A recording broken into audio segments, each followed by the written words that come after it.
عايزين تربوا بنات عندهم ثقة بنفسهم، في كلمات المفروض نشيلها من القاموس خالص واحنا بنتكلم معاهم وعنهم وقدامهم. اوكي، اول حاجة دلوقتي بنات نزلوا البسين قعدوا في الشمس، مش لازم التعليقات على ان هم اسمروا ولونهم متغير. كل الالوان حلوة، كل الاشكال حلوة، ومش طبيعي. واولا هو بنحط مفاهيم عنصرية جدا، بس كمان بنهز ثقتهم في نفسهم وصورتهم قدام نفسهم، فالكلام ده مش عايزينه. تاني حاجة دلوقتي هنتكلم عن الشعر.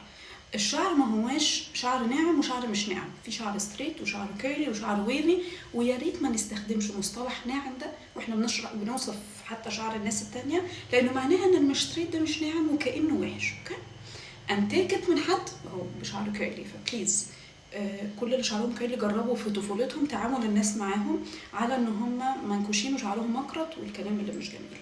فبليز نراقب مصطلحاتنا واحنا بنتكلم عن شعر البنات الصغيرين، لانه حتى لو من جواكم انتم مش مقتنعين ان هو وحش، المجتمع اوقات بينقل لهم صوره مختلفه. الحمد لله ان احنا دلوقتي شعر الكيرلي بقى التعامل معاه مختلف قوي عن زمان، بس ستيل التعليقات دي بتتقال، فناخد بالنا منها جدا. احنا ازاي بنتكلم عن نفسنا، لان هما زي السبونج بيلتقطوا ده، فلو احنا اتكلمنا عن نفسنا وشكلنا بطريقه دايما فيها نقد، هما ثقتهم بنفسهم هما هتقل، لان احنا هنخليهم ما يمتصوش منا ثقتنا بنفسنا. فلو عايزين ان هما يبقى عندهم ثقه بنفسهم، نتكلم عن نفسنا بطريقه كويسه وبناءه.